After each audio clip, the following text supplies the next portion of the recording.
Welcome to RTV. నేను మీ journalist Manoj. రీసెంట్గా supreme court ఇచ్చినటువంటి ఒక కేసులో జడ్జ్మెంట్ కాస్త ఏకంగా సంచలనంగా మారింది. దేశవ్యాప్తంగా ఒక పెను సంచలనమైంది. ఇది లివ్ ఇన్ రిలేషన్షిప్ పైన సుప్రీంకోర్టు ఓ కేసును డీల్ చేస్తున్న సమయంలో బివి నాగరత్నం అండ్ ఉజ్జల్ బుయాన్ ఇద్దరు నేతృత్వంలోని ద్విసభ్య ధర్మాసనం ఇచ్చిన తీర్పు ఇది. సహజీవనం చేసి విడిపోయిన తర్వాత కేసు పెట్టడం చెల్లదు అని చెప్తోంది సుప్రీంకోర్టు. సహజీవనం ద్వారా పుట్టినటువంటి పిల్లలకు చట్టబద్ధమైనటువంటి వారే, కానీ లివింగ్ రిలేషన్లో ఉన్న మహిళలకు గృహహింస నిరోధక చట్టం వర్తిస్తుంది, కానీ సహజీవన చట్టపరమైనటువంటి రిస్క్ మాత్రం వాళ్ళదే. రిలేషన్ నుంచి వేరుపడడం నేరం కాదు. ఇది బాఘాయిత్యమనో లేకపోతే ఇంకోటనో వాడడానికి వీలు లేదు. ఇద్దరి అనుమతితో కూడినటువంటి సంబంధం లైంగిక నేరం కాదు అని చెప్పి సుప్రీంకోర్టు సంచలన తీర్పులు ఇచ్చింది. ఇదో కేసు. ఆ కేసు మద్రాస్ సంబంధించినటువంటి ఓ కోర్టులో ఈ కేసు సంబంధించి గతంలో డీలింగ్ జరిగింది. సో 15 సంవత్సరాలుగా వాళ్ళు రిలేషన్లో ఉన్నారంట. ఈ 15 సంవత్సరాలుగా ఉన్న రిలేషన్షిప్ కారణంగా దానికి ప్రతిఫలంగా 7 ఏళ్ల బాబు కూడా ఉన్నాడు. సో 7 ఏళ్ల బాబు 15 సంవత్సరాల రిలేషన్షిప్ని ఇప్పుడు ఛాలెంజ్ చేస్తూ ఆ మహిళ ఏం చేసిందంటే కేసు వేసింది. ఏమని? సో నన్ను పెళ్లి చేసుకోవడం లేదు, ఆయన 15 ఏళ్ళుగా కలిసి ఉండి ఒక బాబును కన్న తర్వాత ఆయన నన్ను మోసం చేశాడు, నాపై అత్యాచారానికి పాల్పడ్డాడు, నాపై అఘాయిత్యానికి పాల్పడ్డాడు. సో కాబట్టి ఆయన మీద చట్టరీత్యా చర్యలు తీసుకోమని ఛాలెంజ్ చేస్తే ఈ కేసును కొట్టిపారేసి మళ్ళీ తిరిగి సుప్రీంకోర్టులో సవాల్ చేశారు ఆవిడ. సో సుప్రీంకోర్టు ఇచ్చిన తీర్పు ఏంటంటే, మీరు 15 సంవత్సరాల నుంచి చేయకుండా ఇప్పుడెందుకు కేసేశారు? 15 సంవత్సరాలుగా మీపై ఈ రకంగా నిత్యం అఘాయిత్యం జరుగుతూనే ఉందా? అది మీ రిస్క్. మీరు పెళ్లి కాక మునిపే ఒక బాబు ఉన్నారంటే మీ ఇద్దరు రిస్క్, అది అబ్బాయి కానీ అమ్మాయి కానీ. ఇప్పుడు ఆయనపై అత్యాచారం పెట్టడం కుదరదు. ఇప్పుడు ఆలోచించాల్సిందల్లా ఆ బాబు విషయంలోనే. ఇది సుప్రీంకోర్టు ఇచ్చిన తీర్పు. ఈ కేసు ఉదాహరణగా చాలా సంచలనంగా ఇప్పుడు ఆల్రెడీ పెండింగ్లో ఉన్నటువంటి చాలా కేసెస్, అది 376 అయినా 417 అయినా, ఇలాంటి చాలా కేసులు పెండింగ్లో ఉన్న కేసులు మన తెలుగు రాష్ట్రాల్లో కొన్ని ప్రముఖ సెలబ్రిటీస్ సంబంధించిన కేసులు కూడా ఉన్నాయి. ఇవన్నీ కూడా ఈ కేసు ఉదాహరణగా మరి ఏం జరుగుతుందో చూడాలి. సో నాతో పాటుగా ఇదే అంశానికి సంబంధించి డిస్కస్ చేయడానికి ఆర్టీవీ స్టూడియోలో ఉన్నారు ఆర్జే శేఖర్ భాషా, అండ్ జూమ్లో సిద్ధంగా ఉన్నారు POW నేత సంధ్య గారు, and mother foundation chairperson Sandhya Reddy, advocate Krishnakanth గారు ఉన్నారు. సో ఫస్ట్లీ నేను సంధ్యారెడ్డి గారితో మాట్లాడతాను. సంధ్యారెడ్డి గారు, సో సుప్రీంకోర్టు ఇచ్చినటువంటి తీర్పు ఎలా చూడాలి? అంటే ఇది అఘాయిత్యమో లేకపోతే లైంగిక నేరమో కాదు, ఇది మీ మధ్య ఉన్నటువంటి సంబంధం విఫలం అవ్వడము, సంబంధం సరిగ్గా కుదరకపోవడము, ఇది అత్యాచారంగా పరిగణించమని సుప్రీంకోర్టు చెప్తూనే ఆ బాబు విషయంలో ఇప్పుడు డిసిషన్ తీసుకోవాలి.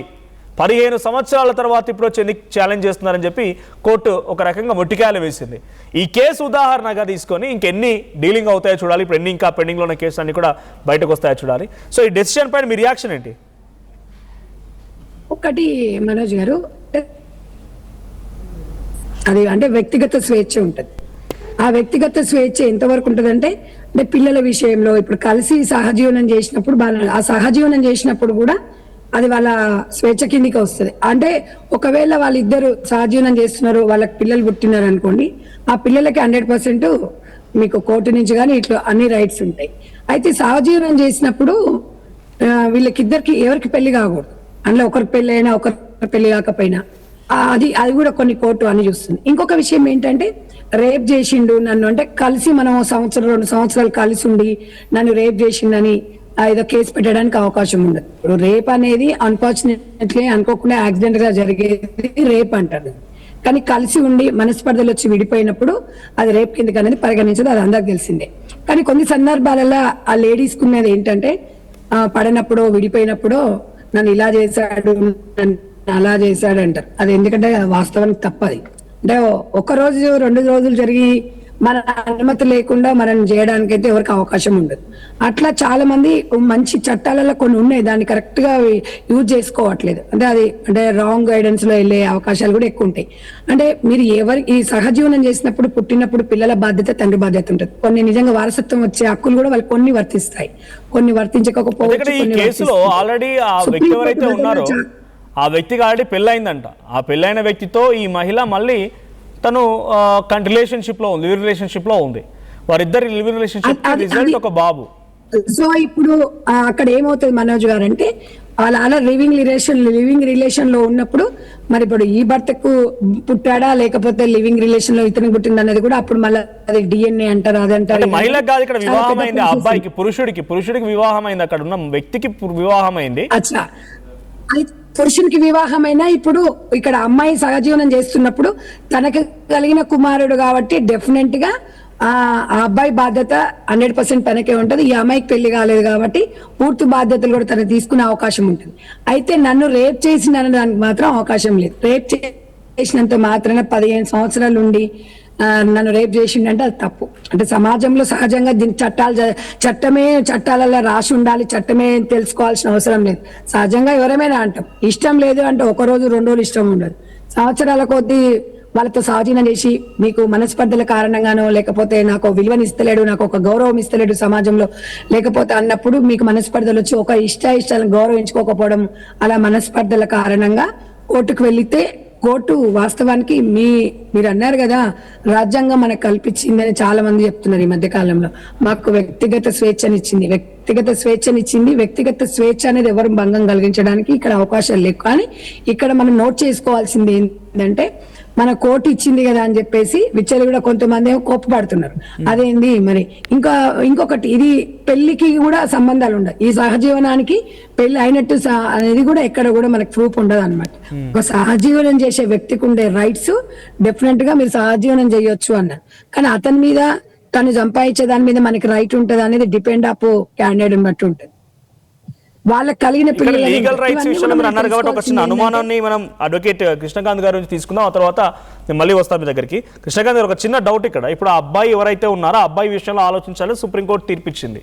మీ గురించి దీన్ని మనం అఘాయిత్యంగా లైంగిక నేరంగా భావించలేము, కేవలం ఆ అబ్బాయి గురించి మాత్రమే ఆలోచించాలి అనేది కోర్టు చెప్తున్నమాట, సుప్రీంకోర్టు. ఇప్పుడు ఆ అబ్బాయికి తండ్రిగా ఆ వ్యక్తిని పరిగణిస్తుందా? తల్లి తండ్రిగా ఆ అబ్బాయికి అయితే రాయాలి కదా లీగల్గా. సో తల్లి తండ్రి అనే పదం వచ్చినప్పుడు ఎలా రాయాల్సి వస్తుంది? ఇటు తల్లి పేరు తన కన్నందుకు ఆ మహిళ పేరు, తండ్రి పేరు, ఇటు ఈ వ్యక్తి పేరు రాయాల్సి వస్తుందా? అదేనా లీగల్గా? సార్ మనోజ్ గారు, ఈ కేసు ఏదైతే ఉందో నాగరత్న గారు ఒక మంచి ల్యాండ్ మార్క్ జడ్జ్మెంట్ ఇచ్చారని మనం అనుకోవాలి. ముఖ్యంగా ఫాల్స్ రేప్ కేసెస్ ఇలాంటివి చాలా చూస్తుంటాం మేము రోజు. సో ముఖ్యంగా ఈ ఫాల్స్ రేప్ కేసెస్ కూడా ఇట్స్ మంచి క్లాసిక్ ప్రెసిడెంట్ సెట్ చేశారు నాగరత్న గారు. All thanks to her. And saying that ఇప్పుడు మీరు అడిగిన క్వశ్చన్, ఇప్పుడున్న లేటెస్ట్ బిఎన్ఎస్ చట్టాలు ఏవైతే ఉన్నాయో దాని ప్రకారం కూడా ఒకవేళ లివింగ్ రిలేషన్షిప్ లో పుట్టిన పిల్లలకైనా సరే they are deemed as legitimate children. అంటే ఇప్పుడున్న చట్టాల ప్రకారం వాళ్ళకి తండ్రి ఆస్తుల్లో వాటాలు వస్తాయి, తండ్రి వాళ్ళకి మెయింటెనెన్స్ ఇచ్చే చట్టం కూడా ఉంది ఇప్పుడు లేటెస్ట్ సెక్షన్ 114 ఆఫ్ బిఎన్ఎస్ ప్రకారం. ఓకే, అంతకుముందు 125. సో ఇవన్నీ ఉన్నాయి. ఇప్పుడు వాళ్ళు లివింగ్ రిలేషన్షిప్ లో పుట్టినంత పిల్లలైనంత మాత్రాన వాళ్ళని దే ఆర్ నాట్ బాస్టర్డైజ్డ్. అంటే I'm using the legal language here. They are not that, they are legitimate children. వాళ్ళు చట్టపరమైన పిల్లలే అని ఇప్పుడు లేటెస్ట్ చట్టాలు చెప్తున్నాయి. వాళ్ళకి ఆస్తులు హక్కులు ఉన్నాయి, వాళ్ళకి తల్లిదండ్రులు మెయింటెనెన్స్ తీసుకునే హక్కు ఉంది తండ్రి నుంచి. ఇవన్నీ కూడా ఉన్నాయి ఇప్పుడు చట్టాల ప్రకారం. సో డెఫినెట్ గా మీరు అడిగిన క్వశ్చన్ కి ఆన్సర్ అక్కడే దొరికిపోయింది. ఖచ్చితంగా ఆ తండ్రి పేరు రాసుకునే హక్కు ఆ పిల్లోడికి 100% ఉంది. లివింగ్ లో పుట్టినా కూడా 100% ఆ తండ్రి పేరే రాయాలి, ఆ తల్లి పేరే రాయాలి. రైట్, ఒక్కసారి ఈ లీగల్ టర్మినాలజీ ఇంకా మనం కంటిన్యూ చేద్దాం. But before that POW Sanjay గారు కూడా ఉన్నారు. సంజయ్ గారు, సుప్రీంకోర్టు ఇచ్చినటువంటి బెంచ్ మార్క్ తీర్పు పైన మీ రియాక్షన్ ఏంటి? అంటే దీంట్లో రిస్క్ మీదే, మీరు తెలిసి తెలియక చేసిన రకంగా భావించలే, మీకు అన్ని ఫుల్ కాన్షియస్గా తెలిసే మీరు ఈ తప్పులోకి వచ్చారు కాబట్టి. సో కీపింగ్ ఏ సైడ్ మిమ్మల్ని పక్కన పెడుతున్నా, బికాజ్ ఇది లైంగిక నేరం కిందకి రాదు, ఆ బాబు విషయంలో మాత్రమే ఆలోచించాలని సుప్రీంకోర్టు డెసిషన్, ఇది ఒక ల్యాండ్ మార్క్ డెసిషన్ అన్నట్టుగా అంటూ ఉన్నారు. సో మీ రియాక్షన్ అంటే దీనిపైన? దీని మీద చాలా కాలంగా చర్చ ఉందండి. ఒక పక్కన మహిళా ఉద్యమాలు దశాబ్దాలుగా పోరాడుతున్నది మ్యూచువల్ కన్సెన్సస్ తోటి ఉండే రిలేషన్షిప్ గుర్తించాలి, అది సహజీవనం అనే పేరుతో కోర్టు కూడా దానికి శాంతి ఇచ్చింది. ఇచ్చాక సహజీవనంలో ఉన్న అత్యాచార కేసు ఎట్లా పెడతారు, అదొక అంశం. రెండవది, ఈ కేసులు మా దగ్గరకు వచ్చినప్పుడు కూడా చాలా మంది పోలీస్ స్టేషన్లకు వెళ్ళి రిలేషన్షిప్ లో ఉన్నాము, ఇప్పుడు పెళ్లి కాని వాళ్ళు రిలేషన్షిప్ లో ఉంటారు, వాళ్ళు ఇష్టం వచ్చినట్టుగా ఉంటారు, మాకు అబార్షన్ లేని మాకు పెళ్లి చేసుకుంటా అన్నాడు కాబట్టి ఉన్నాను అంటారు. అది మోసం, అందులో చాలా నేరం ఉంది, క్రైమ్ ఉంది. కానీ ఇష్టపడి రిలేషన్షిప్ లో ఉన్నప్పుడు రేప్ కేసు పెడతాం అంటారు. నా దగ్గరకు వచ్చిన ప్రతి కేసుని నేను వ్యతిరేకించాను. అది తప్పని చెప్పాను. అది మోరల్ గా ఒక తప్పు. దీని వల్ల నిజంగా అత్యాచార బాధితులకు అన్యాయం జరుగుతుంది. అంటే ఇష్టపడి కలిసి ఉండి మ్యూచువల్ కన్సెన్షువల్ సెక్స్ అంటారు ఉన్నప్పుడు దాన్ని మనం మిస్యూజ్ చేయకూడదు కదా అనేది మేము ప్రాక్టికల్ గా నేను ఈవెన్ అడ్వకేట్స్ కూడా ఇట్లా పెడతామని ఎందుకు పెట్టకూడదు, మోసమే కదా, పెళ్లి చేసుకుంటానని అది అన్యాయమే కదా అంటే డెఫినెట్ గా అన్యాయమే. పెళ్లి చేసుకుంటానని పెళ్లి చేసుకోకపోవడం మోసం, అంతే. దానికోసమే ఫైట్ చేయాలి. దానికోసం చట్టాలు లేకపోతే మళ్ళీ ఇవాళ ఎన్నో చట్టాలు దశాబ్దాల పోరాటాలతో సాధించాం. ఆ పెళ్లి పేరుతో సహజీవనం చేసి పెళ్లి చేసుకోకుండా మోసం చేస్తే ఆ మోసానికి ఏం చట్టం ఉందని చెప్పాలి, కానీ దానికి రేప్ లా పెట్టకూడదు. కాబట్టి ఆ మేరకు జడ్జిమెంట్ నేను కరెక్ట్ అనుకుంటున్నా. ఇక్కడ మోసం గురించి కూడా నేను చూసినప్పుడు ఫుల్ ఆర్డర్ రాలేదు, బట్ అతని మోసం గురించి కూడా మనం కొంత డీటెయిల్డ్ గా అక్కడ జడ్జెస్ యొక్క వాదన అవన్నీ విన్నప్పుడు ఇది జస్ట్ మీ రిలేషన్షిప్ ఒక సక్సెస్ అవ్వలేదని రకంగానే చూడాలి, మోసం కింద కూడా రాదు అని అంటున్నారు. ఇది కంప్లీట్ గా మోసం కింద కూడా కన్సిడర్ చేయలేమంటున్నారు. నేను ఇంకొక రెండో యాంగిల్ కూడా చెప్తున్నాను, మీరు అది కూడా వింటే అర్థమవుతుంది. ఇప్పుడు రేప్ ని మనం ఎలా డిఫైన్ చేస్తున్నాం? వితౌట్ హర్ కన్సెంట్ ఆమె మీద జరిగేది sexual attack, atrocity, rape, right? అంటే ఆమె అంగీకారం లేకుండా ఆమెను ముట్టుకోవద్దు అనేది సమాజానికి మనం అర్థం చేయించాలి. అవన్నీ అత్యాచారాలే. ఆమె అంగీకారం లేకుండా ఆమె మీద సెక్షువల్ అబ్యూస్ జరిగిన, అటాక్ జరిగిన, రేప్ జరిగిన తప్పు అంటున్నాం. అది ఎందుకంటే ఆమె కన్సెంట్ అక్కడ లేదు కాబట్టి.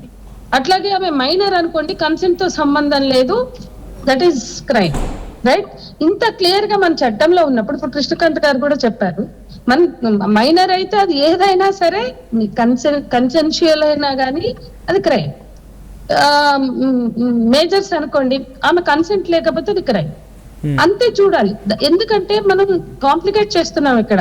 సమాజంలో ఉండే ఒక భావజాలాన్ని తీసుకొచ్చి చట్టంలో చొప్పించి దాన్ని మనం కన్ఫ్యూజ్ చేసి పెళ్లి చేసుకుంటే అది నేరం కాదు, పెళ్లి చేసుకోకపోతే అది రేప్ నేరం, అత్యాచార నేరంగా చూపించడం అనేది అనైతికల్ నేను చెప్పదలుచుకుంది. అదే సమయంలో మ్యారిటల్ రేప్ కూడా ఇవాళ పార్లమెంట్ లో పడుంది. అక్కడ ఉన్న వాళ్ళకి తెలుసు, బహుశా అడ్వకేట్ గారికి అయితే ఖచ్చితంగా తెలిసి ఉంటుంది. రేప్ లా అనేది అది మహిళా ఉద్యమాలు దానికోసం ఒత్తిడి తెచ్చి పోరాడి రేప్ లా ఉండాలి. ఎందుకంటే పెళ్లి అయినంత మాత్రాన భర్త కాబట్టి ఆమె కన్సెంట్ అవసరం లేదు. ఆమె తోటి ఏ రకమైన క్రూయల్ రేప్ చేసినా దాన్ని అంటే క్రుయాలిటీ అనే దాన్ని కూడా డిఫైన్ చేశారు. ఆ క్రుయాలిటీ ఉంటేనే అప్పుడు రేప్ అంటామంటే అట్లా కాదు. కన్సెంట్ అనేది పెళ్లి అయినా కాకుండా కన్సెంట్ ఈజ్ ఇంపార్టెంట్.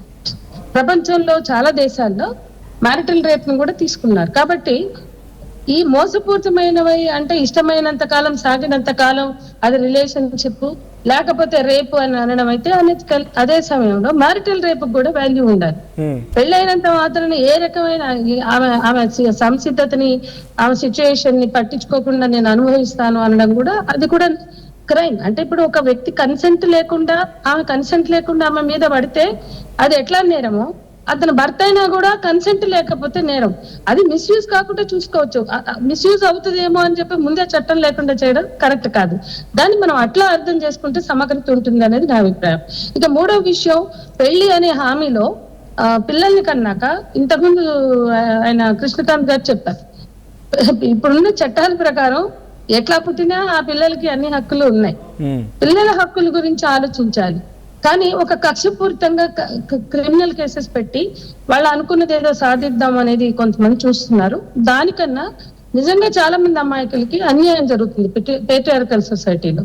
ఆ అన్యాయం జరగకుండా ఉండాలంటే బాధితులకు కూడా జవాబుదారీతనం ఉంటుంది. ఎవరికైనా ఒక న్యాయం కోసం పోరాడుతున్నప్పుడు నైతిక బాధ్యత కూడా ఉండాలి దాంట్లో. అంటే ఏంటి అంటే దాన్ని మనం లాని కూడా ఎట్లా పడితే అట్లా తిప్పుతాము, దానిలో ఉన్న లూప్ హోల్స్ వాడుకుంటాము అనేలాగా చాలా మంది అడ్వకేట్లు కూడా ఇది మిస్లీడ్ చేస్తున్నారు. నేను ఒక అడ్వకేట్ తో గొడవ పడ్డా, అట్లా ఎట్లా పెడతారండి, రేప్ లా పోరాడి సాధించుకున్న రేప్ లా దాన్ని ఎందుకు మిస్యూజ్ చేస్తారని ఒక అడ్వకేట్ తో నేను చాలా యుద్ధం చేసిన. అంటే అది కుదరదు అంటే వాళ్ళు పెట్టారు డబ్బుల కోసం. ఇట్లాంటి అపహాస్యం చేస్తారు. పోరాడి ఒక్కొక్క 15 ఏళ్ళు తక్కువ లేదు ఏ లా వెనకైనా. ఆ పోరాడి సాధించుకున్న చట్టాలు మిస్యూజ్ అవుతున్న సిచ్యుయేషన్ లో అవి కాకుండా ఉండడానికి ఈ ఇంకా నేను కూడా దాని మొత్తం కూడా చూడలేదు, ఆ జడ్జిమెంట్ కాపీ చూడాలి. But only taking full order రాలేదు, బట్ ఓన్లీ దీన్ని ఉదాహరణగా తీసుకుంటే ఇప్పటి వరకు ఈ రకంగా మిస్యూజ్ చేసిన దాంట్లో ఎక్కువగా బాధితులు ఎవరున్నారు? మహిళలు ఉన్నారా, పురుషులు ఉన్నారా? ముస్లిమ్స్ అనే దానికన్నా లాని ఇంటర్ప్రిట్ చేసేటప్పుడు దాని అవగాహనలోనే లోపం ఉందండి. ఇప్పుడు కన్సెంట్ అనే దాన్ని మెయిన్ గా చూడాలండి. ఆ కన్సెంట్ ఎగిరిపోతుంది అక్కడ. ఇష్టమైతే రేప్ కేసు లేకపోతే రిలేషన్షిప్ అంటున్నారు, అట్లా కాదు. కన్సెంట్ కి ప్రాధాన్యత ఇవ్వాలి. మనం చాలా సెన్సిటివ్ గా మాట్లాడతాం. ఇన్నేళ్ళు ప్రపంచంలో అనేక దేశాలు ఎన్నో రిఫార్మ్స్ చేసుకుని వాళ్ళు మోడర్న్ అవుతున్నారు. అంటే విషయాల్ని అర్థం చేసుకుని ఒక మానవ హక్కుల కోణంలో చూస్తున్నారు. కాబట్టి ఒక పవర్ రిలేషన్షిప్ గా ఉండకూడదు, పవర్ ఎక్సర్సైజ్ చేయకూడదు. అంటే ఆ రిలేషన్షిప్ లో డెమోక్రటిక్ రిలేషన్షిప్ గా ఉండాలి. అట్లా ఉండాలన్నప్పుడు ఈ చట్టాలను తీసుకొచ్చి ఆయుధాలుగా మార్చుకోకుండా చట్టాన్ని రక్షణగా మాత్రమే ఉపయోగించుకోవాలి. అక్కడ కక్షకో దానికో అదొక ఆయుధంగా మారకూడదు. బట్ మోస్ట్లీ ఇటువంటి కేసెస్ లో ఇటువంటి వచ్చినటువంటి సినాప్సిస్ లో దాదాపుగా కక్ష కోసమే వస్తూనే ఉన్నాయి. మీరు అంటున్నట్టుగా దాంట్లో ఎవరైనా పాత్ర కూడా ఉన్నాయి. పెళ్లి చేసుకుంటానని మోసం చేశారు కదా అనే కక్షతో ఇక లా ముందుకు పోతే స్ట్రింజెంట్ లా, రేప్ లా అనమాట, అట్లా పెడుతున్నారు. అందుకే మనం చాలా లైటర్ వేలో మిస్యూజ్ అని మాట్లాడడం కన్నా బాధ్యతగా మాట్లాడదాం. చాలా లైటర్ వేలో మాట్లాడడం చాలా సింపుల్, సమాజానికి అలవాటు అయిపోయింది. పెట్రియార్కల్ సొసైటీలో మనం చూసాం కదా, మహిళా బిల్లు ముందు పెట్టుకుని ఎన్ని నాటకాలు ఎన్ని డ్రామాలు ఆడారు. మహిళా బిల్లుకి పునర్విభజన జోడించి డీలిమిటేషన్. కాబట్టి ఈ దేశంలో పెట్రియార్కీ అనేది కర్రు కట్టిన పితృస్వామ్యం ఉందండి. దాన్ని ఒప్పుకుంటేనే దాని పేరుతో దాన్ని చూపించి మోసపూరితమైనటువంటి చర్యలు ఎవరు చేస్తా, చట్టంలో చేసినా లీగల్ గా చేసినా డిస్కస్ మోర్